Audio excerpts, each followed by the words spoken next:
ha venido a visitarnos Fernando Tueste, usted lo conoce bastante bien, algunas referencias sobre su trayectoria, profesor universitario, politólogo, especialista en temas electorales, ha sido veedor oficial en varios procesos electorales en distintas partes del mundo y es una persona recurrentemente referida cuando se hablan de estos temas que son hace mucho tiempo parte de su especialidad. Ha venido esta mañana para conversar con nosotros de diferentes temas. Fernando, ¿cómo estás? Qué gusto saludarte. De igual manera, gracias por la invitación. Buenos días, gracias por venir, más bien. Bueno, yo quisiera comenzar con algo que puede parecer anecdótico, pero que a mí me parece grave y altamente descriptivo de la naturalidad con la que las autoridades se relacionan entre ellas. Hoy día una caricatura en Carlín lo muestra, ¿no? Hace un par de días la presidenta estuvo en Apurímac, su tierra, y dijo con naturalidad al gobernador de Apurímac, dice: gobernador, no sea opa, aproveche que su paisana es presidenta para hacer obras. O sea, es la expresión, Fernando, te pregunto, abierta, naturalizada, de los hermanitos, de la lógica del Guayqui, de aprovechemos que estamos en el poder y hagamos pues lo que nos parece, ¿no? O sea, quiero iniciar con eso, tal vez no es lo más sustantivo, pero sí me parece que es grave, ¿no? Es que no solo es forma, ¿no? Sí. Es en realidad fondo, es la naturaleza, la dinámica, en este caso de la presidenta, que de alguna manera también tiene algo que ver con lo que hacía Castillo también, y lo que es esa parte del sector de izquierda conservadora, ¿no? Donde se nutre en este caso la presidenta de la República, ¿no? En donde además esta idea efectivamente que tú señalas de hay que aprovechar este momento, ¿no? Claro. Y eso es lo que hacen los políticos actualmente. No es obviamente el bien común, no es una mirada de futuro, con horizonte, sino aprovechemos ahora que estamos en el poder todo lo que se pueda, ¿no? Y claro, esta familiaridad con que se expresa, en este caso como la agresividad que muestra en otros momentos, han hecho de la figura presidencial un mayor deterioro de lo que ya estaba, ¿no? Estamos en un momento de una degradación muy profunda, altamente preocupante de las figuras institucionales, en este caso de la presidencia de la República. Cierto es que, guardando las distancias, esto se observa también pues a nivel global, ¿no? Los líderes ahora aparecen siendo Donald Trump, Putin, Milei, sí, etcétera, disruptivos, pero en el peor sentido del término, claro, ¿no? Claro. Donde las formas tienen que ver con violación de reglas, digamos, echar por la borda los pactos los sociales, ¿no? democráticos, consensos, esa letra no escrita, ¿no? En donde también se asienta la democracia, ¿no? Y en nuestro país, combinado con, peor todavía, porque nunca hemos tenido instituciones fuertes, ¿no? Entonces, estamos llegando, claro, a un punto, pero claro, cuando uno dice esto, dice, pero eso ya lo hemos dicho antes, claro, ¿no? O sea, entonces parece como una caída que no tiene límites. Ahora bien, el próximo año tenemos elecciones y las cosas no van bien, pero las elecciones siempre abren una posibilidad. Sí, ahora, va a depender también de nosotros. Sí. Ahí vamos a ir en un ratito, pero antes no quería dejar de pasar lo que tú acabas de decir. Pero lo que llama la atención de la presidenta no solo es la naturalidad con lo que lo dice, en fin, sino que hay un caso, o sea, eso tiene un correlato judicial, el caso de los Guayquis con el señor Oscorima. Claro. Entonces ni siquiera ella lo toma eso como antecedente, no es decir, mejor me cuido porque tengo un proceso donde me están acusando de a cambio de un Rolex yo le he dado más presupuestos a un gobierno regional, es lo que el Ministerio Público está investigando. En cambio acá también le dice, aproveche señor, estamos acá. Es la lógica pues de los hermanitos, de los cuellos blancos, la lógica. Y lo que tú dices, ¿no? Trump y Milei, que has puesto los ejemplos. Trump con Elon Musk. Así es. O si Elon Musk rompe toda institucionalidad. Totalmente. Y solamente es amigo de Trump. Y has visto cómo él maneja el Consejo de Ministros, habla cuando quiere. Y en el caso de Milei, la hermana. Así es. Y en el caso de Musk es muy sintomático, pues no solamente es el hombre más rico del mundo, sino que presta servicios al Estado. Así es. Y entonces, imagínate moviéndose sin frontera ya entre lo público y lo privado, el tema de los intereses, que en Estados Unidos siempre ha estado claramente separado, pero en nuestro caso aparecen mucho de lo que es pues la informalidad en general de nuestra sociedad, la falta de reglas, ¿no? De una cultura del respeto, de la separación de los ámbitos, un país en donde, claro, tú, en una Lima como la que vivimos ahora, terrible, ¿no? Que es, digamos, la selva urbana, caótica, ¿no? Claro.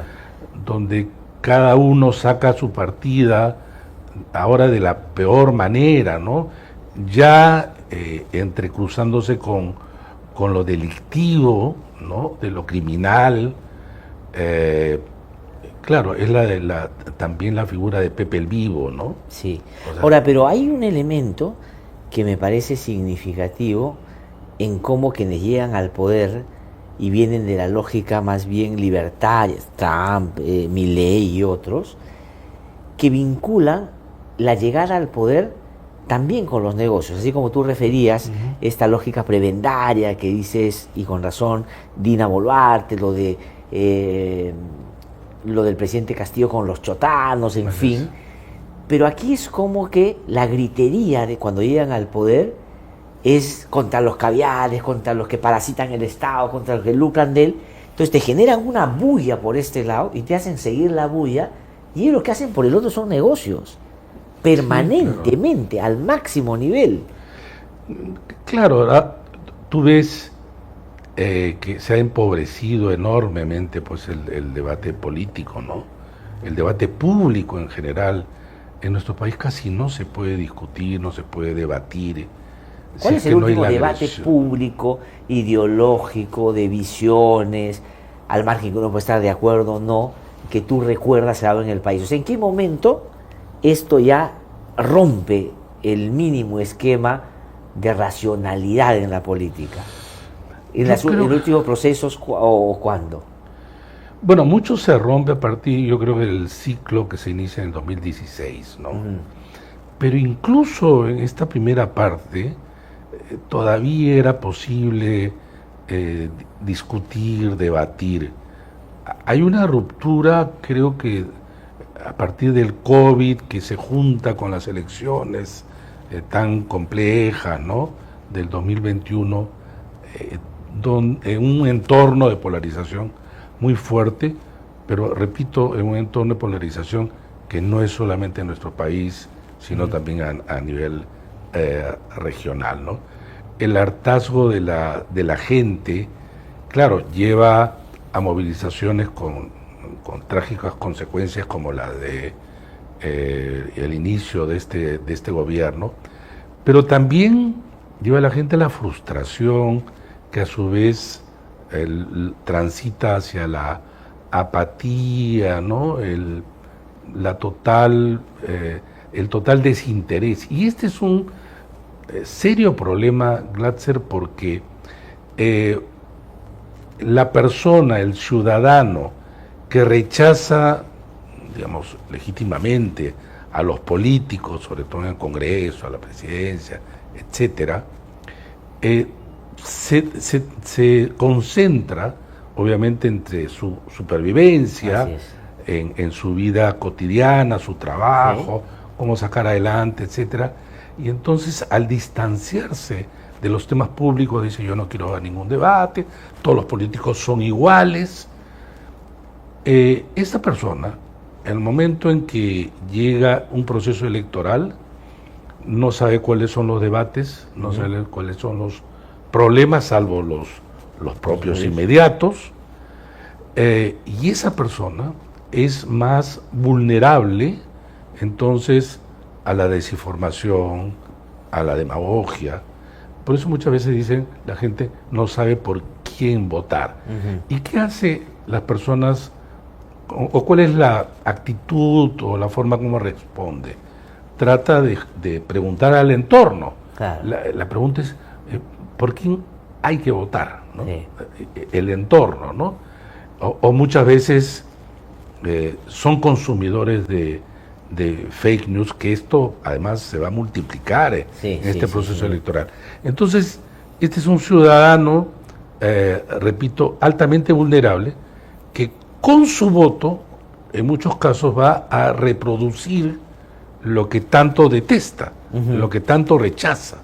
O, de repente, una luz de bengala que sale por allí y se queda impresionado y es un outsider, ¿no? Sí. No repare y dice, bueno, trato de, por acá quizás hay alguna luz, ¿no? Ajá. Y las frustraciones se suceden. Sí. Ahora, pero la frustración cada vez es mayor porque ya hemos tenido como de todo. Voy a poner el post-dictadura de Fujimori, ¿no? Vino la transición, después elecciones. Toledo, ¿qué significó? Toledo significó la lucha contra la dictadura, la reposición de la democracia, digamos, el error estadístico de la estadística, el andino que llegó a Harvard y que generó frustración en la gente. Totalmente. Luego el retorno de García, para que se reivindique García sobre lo que fue, tampoco es que la gente después de eso creyó que la política se había saneado. Humala, que tenía el componente, que la izquierda, que el militar, que todo, frustrado. Luego vino PPK, el hombre que su vida le dedicó al olor, que sabe del Estado, que no necesita plata, que nada. Mira cómo va. Luego vino Castillo, ¿no? El que llega directo desde la escuela rural a Palacio y que identitariamente generó mucha adhesión de la población. Mira dónde ha terminado. Dina Boluarte, que era su vicepresidenta. Entonces, mujer y todo.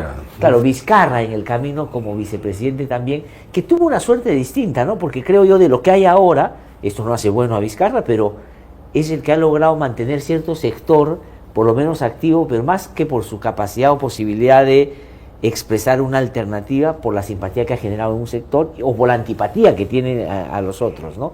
Pero mira cómo cada 5 años la gente es engañada, ¿no? Y entonces ahora ya ¿a quién le vamos a apostar? ¿Tú crees que hay espacio para un outsider en esta campaña? Siempre hay un espacio. ¿Sí? Siempre hay un espacio. Ahora, no quiere decir que gane. Ya. Siempre hay postulantes outsider en todas las elecciones, incluso antes de Fujimori. Pero ¿por qué no aparecían? Porque había un sistema de partidos, mal que bien, que concentraba, canalizaba intereses con todos los problemas en la década del 80. Eso se rompe, ¿no? Y aparece Fujimori, pero había antes Fujimori. Pero la crisis, el derrumbe del sistema de canalización que son los partidos, abrió la posibilidad de un Fujimori. Y a partir de eso hay una suerte de dinámica en donde la gente señala que quizá en muchos momentos lo nuevo es mejor, lo nuevo es una posibilidad, pero ese nuevo tiene que ser alguien que esté al margen de la política, que esté al margen de lo que han sido los debates que son desgastadores, ¿no? Pero repito, no siempre es así, pero por ejemplo, Toledo la primera elección fue en el 95. Sí. Allí, digamos, sorprendió, con su votación quedó tercero, pero ya fue el elegido, digamos, en el 2001. Toledo no era un gran opositor, eso hay que recordar. No. Él vamos a construir el segundo piso. Así vamos a construir el segundo piso, que usted, señor presidente, se refería a Fujimori. Pero también se puso la vincha oportunistamente. Pero ya cuando digamos, toda la oposición va tras él y él la Claro, va a la encabezar. oposición ha sido la va a descabezada, representar, ¿no? Así y él es. termina como Él termina. el depositario, digamos, de toda la indignación antifujimorista. Así es. Pero mira cuán deteriorada está la vida partidaria ya desde hace tiempo, que ese recorrido que tú has hecho muestra lo siguiente. Cuando termine el fujimorismo de 10 años, su bancada se redujo a 4 personas. Ujú. Cuando termina Toledo, que había tenido la primera votación y la primera bancada, termina con 2. Sí. García termina con 4. Me refiero que Sí, sí, en la sí, siguiente sí. elección, Ollantumala, ni 1. PPK, ni 1. Ni uno. Perú Posible puede correr la misma suerte. Es decir, Pero libre. Perú Libre, perdón. En todos los otros países donde también hay un serio problema de partidos, esto no sucede. Los partidos no se destruyen llegando al poder. Ajá. A tal punto que en el Perú, salvo el Partido Civil en el inicio del siglo XX, no hay un partido que ha elegido a 2 presidentes distintos. Porque la UNDE salió 2 veces, pero era el único de Acción Popular, me refiero por elección. Sí. El caso de García también. Y a partir de este siglo, los que han salido elegidos presidentes son miembros de organizaciones casi recién fundadas. Entonces, la fragilidad en general con lo que ya se llega al poder es muy alta, muy alta. Ahora tenemos un abanico de partidos, ¿no? Claro, pero muy ¿qué alto. tan importante, Fernando, va a ser quien gane la presidencia si es que los esfuerzos de este Congreso han estado destinados a robustecer al Congreso y debilitar al Ejecutivo? Por eso es que me parece, a mí me da la impresión, que el fujimorismo ha sido determinante en los últimos tiempos. No, sin duda. Porque ha apostado a que si pierdo, aquí meto y de aquí gobierno. Keiko lo dijo en 2016. Y quien ha aprendido de eso, de cara a lo que se viene el 26, es por ejemplo Vizcarra. Vizcarra sabe que no puede postular porque está inhabilitado. Hace campaña porque para meter gente en el Congreso. Sin porque duda. dice, voy a hacer de tu fuerza mi virtud y finalmente yo voy a utilizarlo. Por eso te digo, ¿qué tan importante va a ser el que gane? En términos prácticos, digo, ¿no? De gobernabilidad. Mira, si tú observas los antecedentes del 2001, o sea, Toledo, García, Humala, tenían bancadas en el Congreso, pero no bancadas Mayoritarias. Claro, no, es un número muy alto. Claro. Luego tenías la oposición y tenías lo que se denominaría bancadas intermedias, ¿no? Sí. Y que esto da un cierto balance. A tal punto que todo este tema de la vacancia nunca se dio, por ahí apareció una, pero no era un tema. Y estamos hablando con presidentes que terminan todos con baja aprobación. Sí. Y como resultado de eso, la próxima elección, el número de sus escaños se reduce a Claro, casi claro, nada. claro. Ya. Pero a partir de 2016, con los 73 escaños de Fuerza Popular, siendo el primer hecho en la historia del Perú y que parecería irrepetible, un solo partido tiene mayoría absoluta como oposición, porque antes han habido coaliciones, Sí. pero un solo partido, ¿no? Pero en la contraparte tenías a un presidente, como Pedro Pablo Kuczynski, que tenía una bancada de 18. Escribí un libro con motivo de las elecciones de 2016 y en el prólogo señalaba que curiosamente uno de los objetivos del gobierno de PPK no era hacer grandes cosas para el país, sino sobrevivir como gobierno en esas circunstancias. No sobrevivió. Sí, no sobrevivió. A los 2 años renunció para no ser vacado, Sí, ¿no? sí, sí, Y devino todo este ciclo de inestabilidad enorme, donde el Congreso es el que saca las lecciones del 2016 y aparece cómo nosotros vamos a tener o vamos a concentrar el poder y a partir de nuestras coaliciones que se van formando, porque acuérdate que también ese Congreso pequeño del 2021 juega un papel, sí, y este Congreso también, y a partir de allí se diseña, no digo que hay tres cabezas que piensan todo, pero digamos con una con sucesivas medidas, digamos, controlar instituciones básicas que trascienden este gobierno, porque el Tribunal Constitucional tiene vida como 5 o 6 años. Claro, ellos han pensado el defensor del pueblo tiene vida para posteriormente. 3 años más, el sí. Contralor también, la Junta Nacional de Justicia, en fin, todas estas instituciones que van a trascender y que de alguna manera le deben la vida al Congreso, ¿no? Sí. Dependen en mucho de él. Entonces, ¿qué puede ocurrir? Ya sabemos, además, la historia da muestra de esto y hay que leerla, ¿no? El Perú nunca ha podido superar un momento en donde el presidente es débil, y lo es también, puede ser a partir de su propio liderazgo, pero también en relación a lo que pasa en el Congreso. Por eso es que cae Bustamante en el año 48, es por eso que Belaúnde cae en el 68, sí. El mismo Fujimori es minoría en el Congreso y por eso da el autogolpe, y pero Pablo Kuczynski es la otra demostración de que no se puede gobernar si no tienes en el Congreso una bancada importante con capacidad de coaliciones que te permita mínimamente gobernar. Ahora, el presidente está hecho para gobernar. Así es, pero hay otro ejemplo más nítido todavía, me parece, que es en un ejercicio distinto, pero Vizcarra. O sea, Vizcarra tiene una alta aprobación, pero no tenía bancada. Si hubiese tenido bancada, yo creo que él de pronto no se iba como se fue y peleaba la vacancia. Sin duda. Él además cree erróneamente que su aprobación alta es suficiente, como le había sido hasta ese momento, para poder gobernar. Pero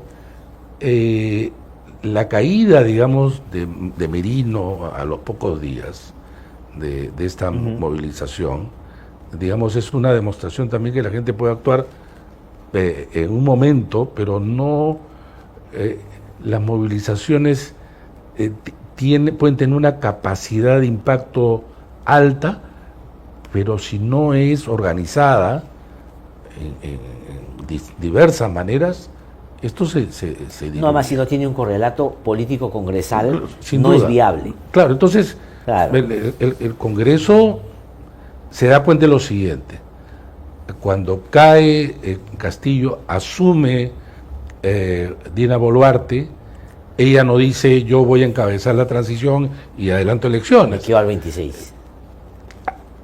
Ella trata de decirnos: estoy presentando un adelanto de elecciones. Se debate en el Congreso mientras la gente iba movilizando y muriendo, hasta que llega un momento en que esto decae, marzo más o menos.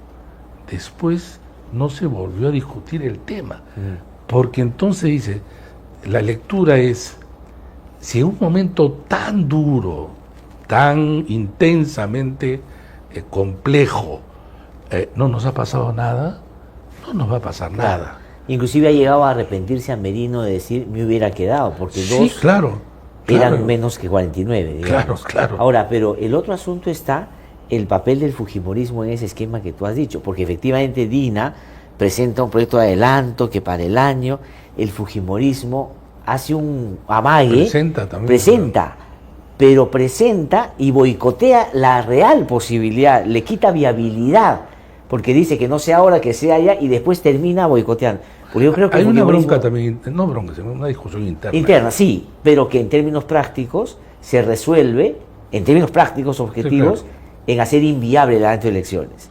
Claro, el resto ni siquiera se lo planteaba. Sí, no, ya, Era esa ventaja. pero yo creo que el fujimorismo llega a la conclusión de que era mejor para ellos una presidenta como Dina, que después fedatea el propio Alberto Fujimori, cuando dice hemos decidido en el fujimorismo y en la bancada que la señora se queda. Entienden que en ese esquema ellos se van a mover mejor.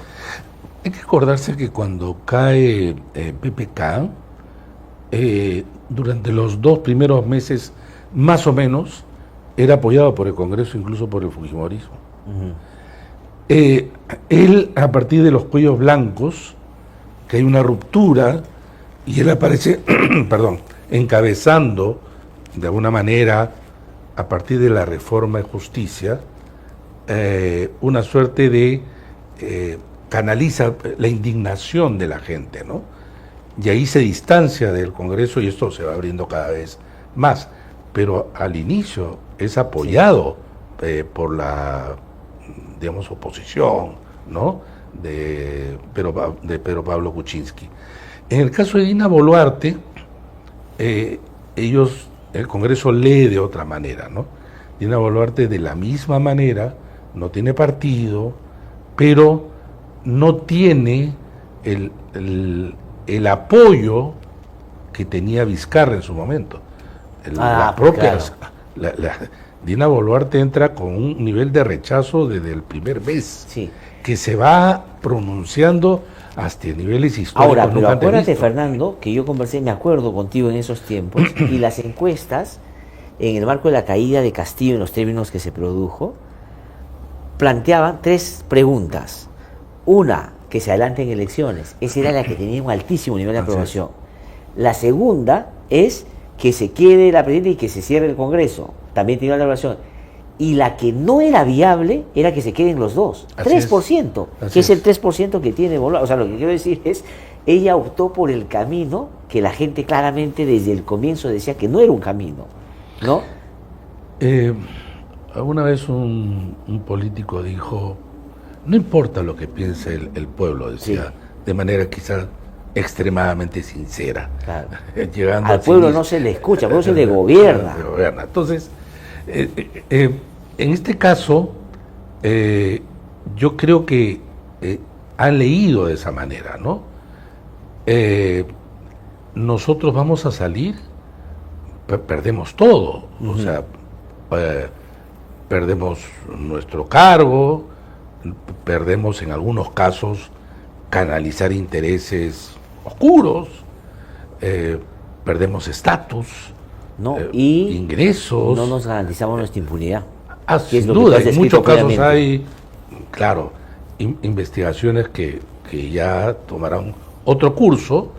Eso los compromete a decir públicamente, quizá para quedar bien, si estamos discutiendo, etcétera, pero finalmente nada. Y este es el aprendizaje que tienen los políticos. El problema es que ha habido un aprendizaje negativo, sí, pues, ¿no? Ahora, sin embargo, cuando tú haces la pregunta, mira cuántos gobiernos hemos pasado y hay una frustración de la gente, habría que incorporar un nuevo elemento que me parece vital. El nuestro es un país de una pirámide poblacional, digamos, de base ancha, o sea, con muchos jóvenes, no a diferencia de los europeos. Cuando un candidato en Francia, en Alemania, hace una referencia, digamos, histórica, más o menos cercana, su público, el elector, también lo ha experimentado, lo ha vivido. Sí. Tú ahora vas a tener 2,5 millones más de electores que el 2021. Así es. Y si tú vas para atrás, cuando se habla de Fujimori, para la mayoría de peruanos es historia, sí, salvo los últimos momentos, pero en relación a su gobierno. Entonces, esto... Pero también hay una actualización de, digamos, la nivelación al fujimorismo por el fujimorismo actual. Sí, sí, sí. O sea, sí, si sí. Keiko ha logrado algo, es mantener al fujimorismo vivo. Sin ¿no? duda. Pero no va a ser determinante como antes, dices tú, necesariamente. A lo que voy es que no tenemos los peruanos experiencias comunes en un amplio sector de la... Entonces cuando tú dices, y muchas veces en los medios se habla de tal hecho, tú le preguntas a los jóvenes y no saben de lo que se trata. No saben de lo que se trata. Entonces, muchas veces por eso los políticos tienen una alta disociación de lo que dicen, de lo que siente la gente. Hay un político que no quiero decir su nombre, pero que llegó nuevamente a un cargo y comenzó a hablar y a pronunciarse sobre muchas cosas que en realidad a estas alturas ni se conocían, y su forma de expresar hace 10 años antes que tuvo el anterior cargo, tenía cierto contexto favorable, pero luego no. La velocidad en donde los hechos políticos pasan, se convierten en historia, sí. Los escándalos que parecen que van a tener una repercusión enorme, terminan siendo tapados por otros. Sí. Y entonces la memoria es corta. No, pero además el aliento de los políticos no solo a que la memoria no sea un elemento determinante para la elección, sino a tratar de vincularse con esos nuevos sectores, privilegiando el medio que el mensaje. Por ejemplo, López Aliaga con Speed en la Plaza Mayor, ¿no? Claro. O sea, digamos, ¿qué importa lo que pueda decir? La cosa es que salgas con Speed, que llene la Plaza Mayor y que la gente te asocie con ese personaje, a lo que muchos jóvenes siguen. Claro, entonces, efectivamente la respuesta es así. Esto ya no es los políticos profesionales, sino los profesionales que van hacia la política. Y entonces acá viene el marketing más fuerte, y ahora el marketing digital. Sí. Y entonces ya no es suficiente que le digan, oye, candidato, tienes que pasearte por los mercados, comer lo que te invitan, cargar a los niños, saludar a la gente, bailar, probablemente hagas el ridículo, pero eso a la gente le gusta. Si no, ahora tienes que asociarte con los influencers, sí, estar en los medios digitales, los streaming. Eso es lo que están leyendo. Sí. Pero muchas veces hay un error allí, ¿no?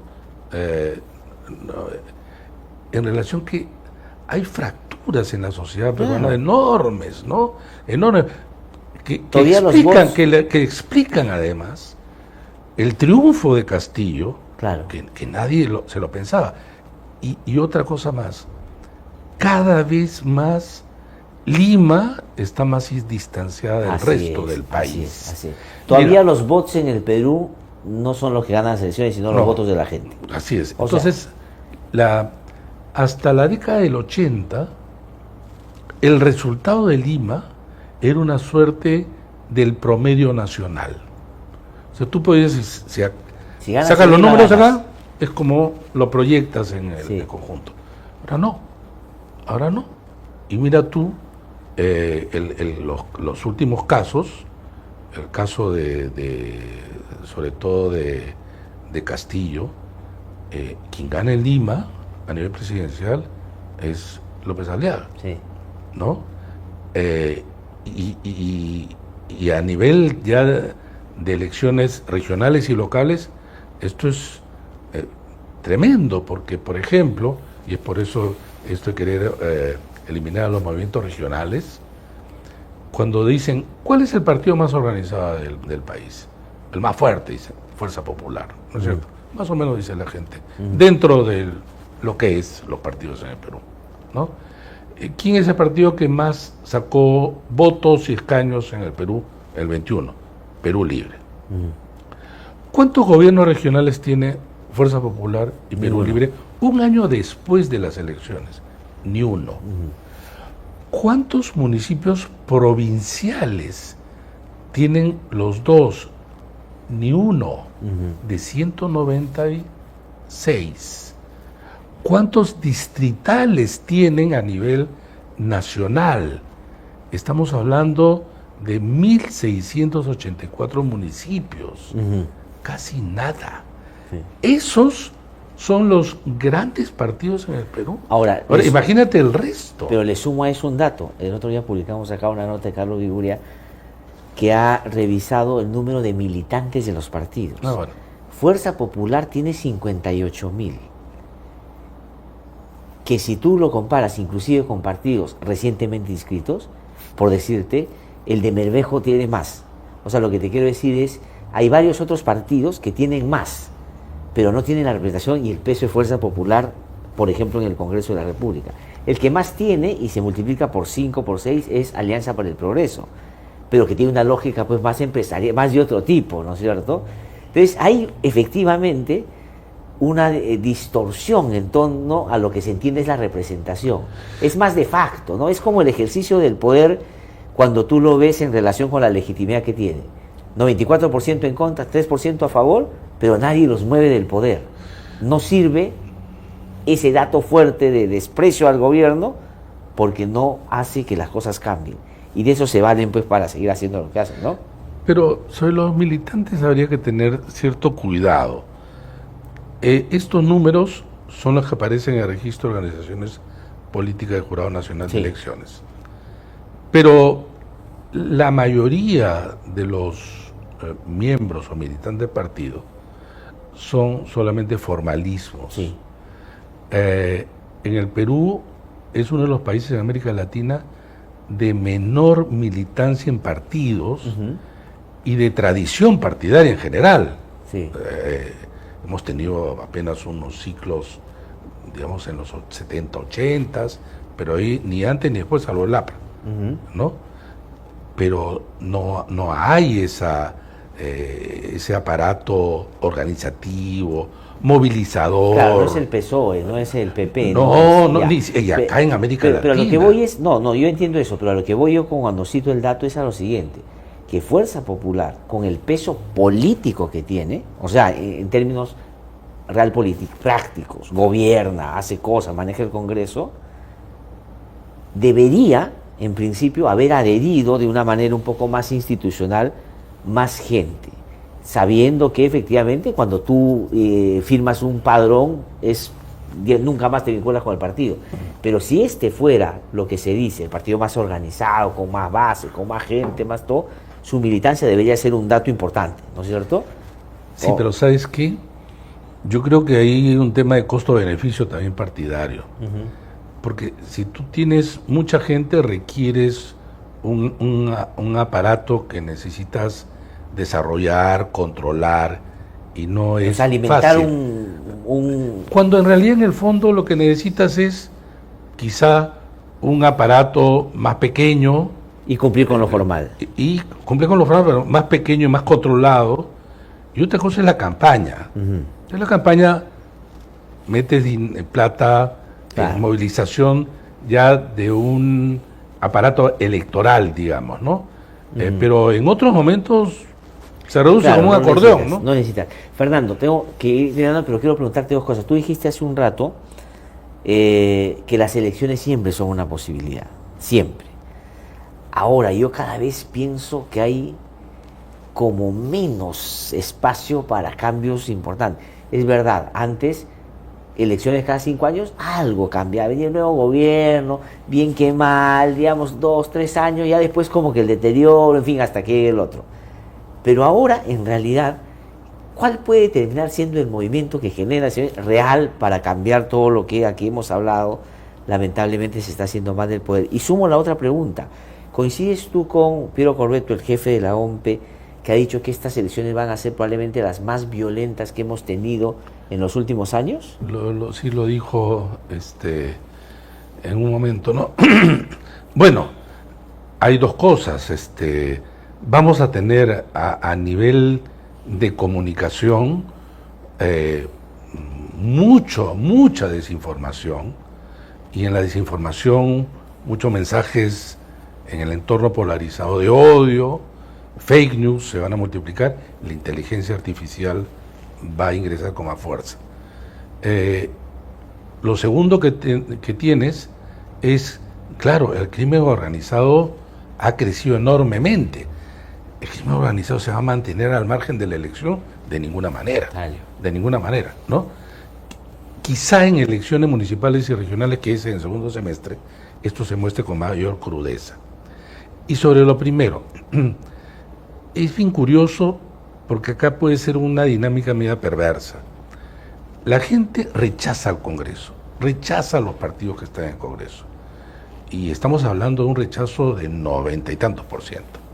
Sin embargo, la probabilidad que esos partidos estén nuevamente en el Congreso es alta. Uh-huh. ¿Por qué? Porque lo que tenemos son ahora 32 nuevos partidos que pueden llegar a 40. Claro. De esos, ¿quién los conoce? Sí, pues. Mira,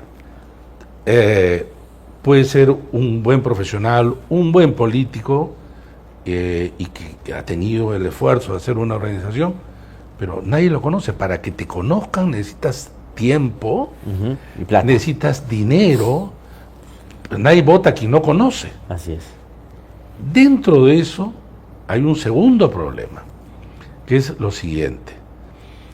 Finalmente estos partidos que están en el Congreso reciben financiamiento público, y esto lo han usado y lo están usando. Estos partidos, la mayoría diría yo, no puedo generalizar, pero la mayoría ya están en campaña hace rato. Uh-huh. Yo me he encontrado en provincias con dos candidatos, digamos, naturales, como dicen llamarse, inaugurando locales, haciendo campaña. Tú ves por provincias ya hay pintas. Sí. ¿No? Y Bueno, ni siquiera se ha convocado a elecciones. Ellos parten con ventaja porque, por más que la gente lo rechace, son conocidos, tienen un logo, tienen un nombre, y que una cédula o boleta de 50 van a aparecer, pues, imagínate que este sea el logo del nuevo partido delante de los otros logos conocidos, entras en desventaja. Lo segundo es que de estos 30, 40 partidos nuevos, donde hay similitudes, cercanías entre algunos, no entienden que si es que no se constituyen alianzas, van a morir la mayoría. Para ingresar ahora al Parlamento, en la Cámara de Diputados, requieres el 5% de los votos válidos, pero además, y ya no es haber conseguido el 5% del total de congresistas, del total de diputados. Esto quiere decir 6.5. Ya. Quizá interprete el jurado que es 7. Ya.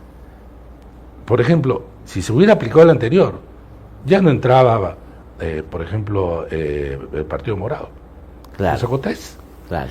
Y yo he hecho ejercicios hacia atrás y el Congreso se reducía.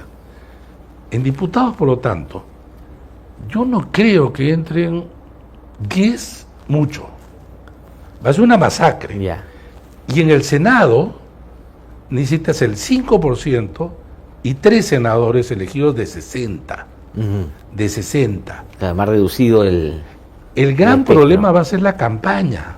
Uh-huh. Porque al eliminarse en la práctica, porque está en el papel, las PASO, entonces de estos 50 no se reduce a lo que yo hubiera pensado en 15, uh-huh, y luego de allí, en esta carrera de obstáculos, entran, digamos, los más fuertes, claro, ¿no?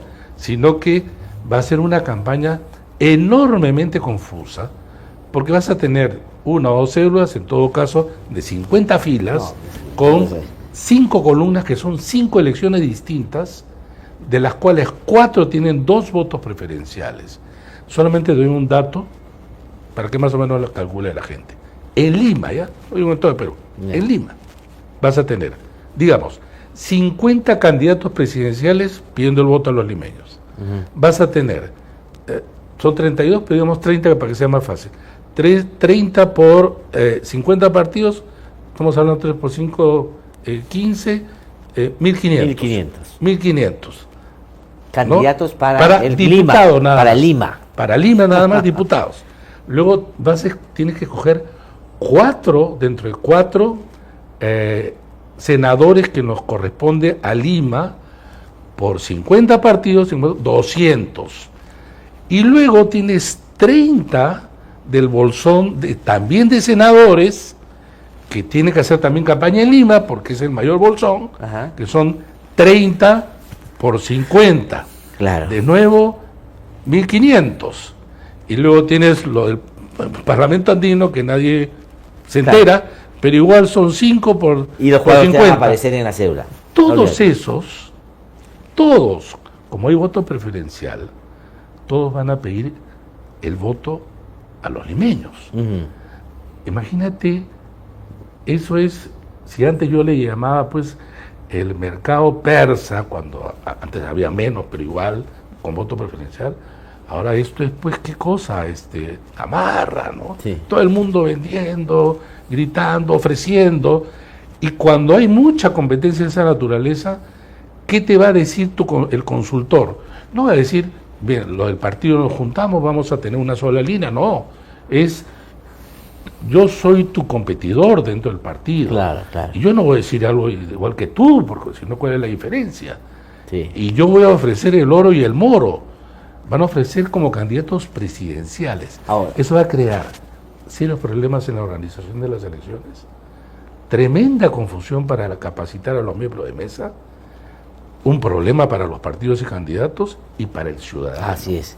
Ahora, y en ese contexto, tengo que ir terminando ya, Fernando, agradeciéndote mucho, en la fragmentación a ese nivel de detalle que tú nos has hecho, y te agradezco por eso, los que puedan terminar en la segunda vuelta van a pasar por muy poco. Sí, como la vez pasada. Y por eso es que el fujimorismo saca ventaja, pues porque Fujimori si tiene un núcleo de 10%, ya está en la segunda vuelta. En ese escenario, ¿no? Ahora, el asunto es con quién pasa, porque podría pasar con uno afín, y ahí sí eliges en ese sector, o alguien que venga de otro lado y se meta, y ahí la cosa se pone distinta, ¿no? Las cosas podrían cambiar algo si es que en el próximo hito, que es la creación de alianzas, realmente se junta.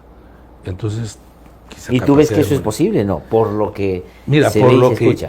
Por lo que yo veo, escucho, converso, es increíble que no se den cuenta y no se estén conformando conglomerados en la izquierda, derecha, centro. Una persona me dio una respuesta que me llamó la atención, pero lo tomo como... Me dice, ya solo en el partido es una suerte de alianza. Entonces, sí, ya crear ciertos consensos es un problema. Juntarnos con 2, 3 es un problema. Pero acuérdate que en los últimos días hay gente que ha renunciado a los partidos que recién se había inscrito. Pero por supuesto. Porque dentro no se ponían de acuerdo para mantenerse en ese. Así es. Imagínate ese sumándose a otro. Tremendo. Fernando, te agradezco mucho por haber venido. Gracias. Es bueno eso que nos amplíe, porque claro, mucho se dice en términos genéricos lo que es, y te agradezco por el ejercicio, porque creo que la gente ha quedado clara de que va a ser una elección muy compleja, ¿no? Y hay que prepararse para eso. Te agradezco muchísimo. No, a ti. Que te vaya lo mejor. Fernando, tú has estado con nosotros. Voy a ir a una